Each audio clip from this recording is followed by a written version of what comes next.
لیکن بانٹنا اس طرح نہیں. اب یہ رمضان آنے لگا حضرت جی, اب کیا ہوگا, غریبوں کی غریبی کا تماشا لگے گا حضرت جی. ہاں, لکھ دیا جائے گا جی حضرت صاحب نے فلاں دن لنگر تقسیم کرنا ہے, گرمی ہوگی, روزہ ہوگا, غریب آ کے سارا دن دھوپ میں کھڑے رہیں گے. ٹھیک ہے جی, حضرت صاحب نہیں آ رہے, نہیں وہ سحری کر کے سوئے ہوئے ہیں. غریب تو پہلے بڑا پسا ہوتا ہے, اس بیچارے کی کیا زندگی ہے. اس نے اگر اتنا ہی پوچھ لیا, بتا بھائی تیری بچیاں بھی 6-6 ہزار کے فراق پہنا کرتی تھی, بتا بھائی, میں نے کیا جواب دینا ہے اس کو. تو غریب نے کس چیز کا جواب دینا ہے, اس کے پاس کیا جواب دینے کے. جو امام رات کے اندھیرے میں اپنے کندھے پہ اٹھا کے یتیموں کے گھروں میں چھوڑنے جایا کرتے ہیں. تو میں نے بھی سٹور سے لیا اور میں بھی نا اپنی موج میں چلتا جا رہا ہوں. تو میرے آگے نا چھوٹے قد کی پست کا دور, ایک ادھر بچہ ایک ادھر بچہ.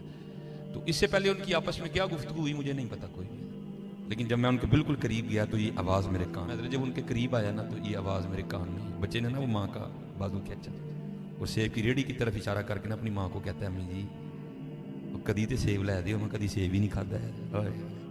آپ کو حقیقت میں کو لطیفہ نہیں سنا رہا بھائی. جس بندے کی 16,000 تنخواہ ہے, اس نے 300 روپے کلو سیب کہاں سے بچے کو لے کے دے دیا.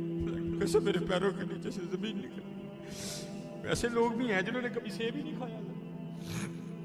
تو ماں نے نا بڑی حسرت سے سیب کو دیکھا, پتہ نہیں بچے کو پیار کر کے کہتی ہے, پترا رات دی ہانڈی پک جے تو بڑی گل ہے, تینوں سیب کتوں لے کے دے. صدا لگی ہے کوئی اللہ کے نام پہ دینے والا. اور حقیقت ہے حضرت ہمارا تو 100 کا نوٹ دیتے ہوئے بھی جان جاتی ہے. وہ قربان جاؤں وہی تھے جنہوں نے سارے کے سارے کنبے دے دیے. سیخاں اتے مکھن پکاڑا ڈاڈا اوکھا کام, بچے دے کے دین بچانا سخی حسین کا کام. میں تو بڑے در سے ہوئے, ہم تو اتنے بے وفا ہیں, ہم تو یہ نہیں دے سکے حضور. ہم سے تو یہ 4 بال نہیں رکھے جاتے, 1000 باتیں آتی ہیں آگے سے ہمیں. ہم نے کیا دینا ہے حضرت, ہم سے تو یہ بھی نہیں دی. کیا یہ ٹوپی رکھنے سے کیا بندہ کو پاگل لگتا ہے. ہم تو یہ بھی نہیں کر سکے حضرت. ہم نے کیا دینا ہے. وہی تھے تیرے عشق میں اے یار, ہم نے کیا کیا نہ کیا. صبر ایوب کیا, گریا یعقوب کیا. اور حضرت ہماری عادت ہے, آگے کمزور ہم چڑھ دوڑتے ہیں اس پہ. حضرت جی کسی نو ماڑا ویک کے نہ چڑھائی کر دی, ماڑے کو بہتا ڈری.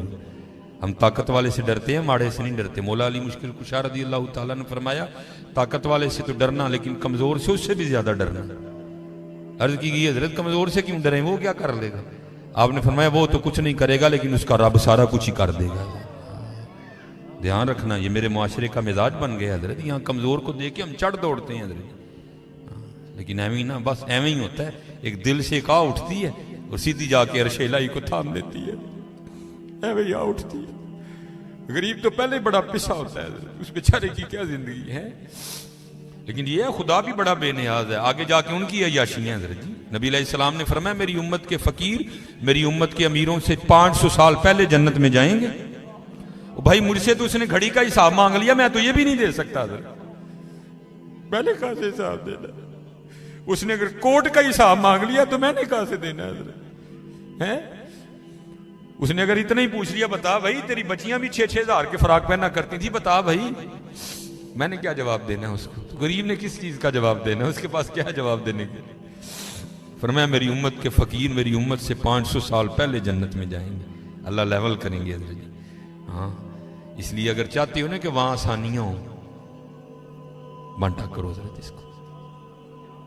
لیکن بانٹنا اس طرح نہیں. اب یہ رمضان آنے لگا حضرت جی, اب کیا ہوگا, غریبوں کی غریبی کا تماشا لگے گا حضرت جی. ہاں, لکھ دیا جائے گا جی حضرت صاحب نے فلاں دن لنگر تقسیم کرنا ہے, گرمی ہوگی, روزہ ہوگا, غریب آ کے سارا دن دھوپ میں کھڑے رہیں گے. ٹھیک ہے جی, حضرت صاحب نہیں آ رہے, نہیں وہ سحری کر کے سوئے ہوئے ہیں. حضرت صاحب جناب 3-4 بجے اٹھیں گے اور آ کر جناب راشن تقسیم فرمائیں گے. لیکن قربان جاؤں, لکھا ہے جب حضرت سیدنا امام حسن رضی اللہ تعالیٰ عنہ کا وصال ہوا, وہ حضرت کا کرتا مبارک غسل دینے کے لیے اتارا گیا, تو کیا دیکھا حضرت کی کمر پہ نشان ہے باقاعدہ. آپس میں باتیں شروع ہوئی, یہ تو شہزادے ہیں, نشان کس چیز کے. جو حضرت کے خادم تھے, آپ نے فرمایا اپنی زبانیں بند رکھو, غلام کے لیے امام کے لیے دل میں کوئی میل نہ لانا. کہا پھر تو ہی بتا نشان کس چیز کا. آپ نے فرمایا اگر بات امام کی شان و شوکت کی نہ ہوتی تو امام نے وعدہ لیا تھا کبھی راز نہ کھولنا میرا. سنو, یہ نشان ان بوریوں کے ہیں جو امام رات کے اندھیرے میں اپنے کندھے پہ اٹھا کے یتیموں کے گھروں میں چھوڑنے جایا کرتے ہیں. ہاں, چلو